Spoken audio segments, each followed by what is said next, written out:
Buonasera, ben ritrovati con l'informazione flash di New Sicilia. Di seguito i titoli più importanti del pomeriggio.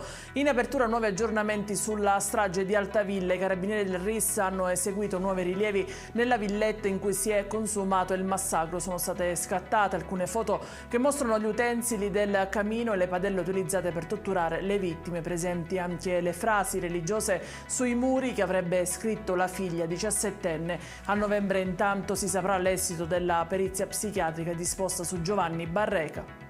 È morto ieri sera il 34enne Federico Asta, conosciuto come il pasticcere dei VIP, rimasto coinvolto in uno scontro con un'auto a Bologna. La dinamica del sinistro è al vaglio della polizia locale.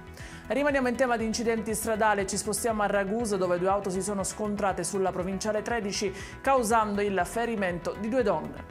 La Seus scende in campo contro il fenomeno delle aggressioni ai soccorritori. Il presidente Riccardo Castro ha dichiarato che la società che gestisce il 118 in Sicilia si costituirà parte civile in tutti i procedimenti penali contro gli autori delle violenze. E in chiusura il meteo, proseguirà anche per domani l'ondata di maltempo in alcune province della Sicilia, già in ginocchio per le piogge di questi giorni. Le condizioni tenderanno verso un miglioramento a partire da giovedì. Ed è tutto per questa edizione. Come sempre vi ricordo che i dettagli su queste notizie li trovate sul nostro sito www.newsicilia.it e sui nostri canali social. Grazie per averci seguito e a domani.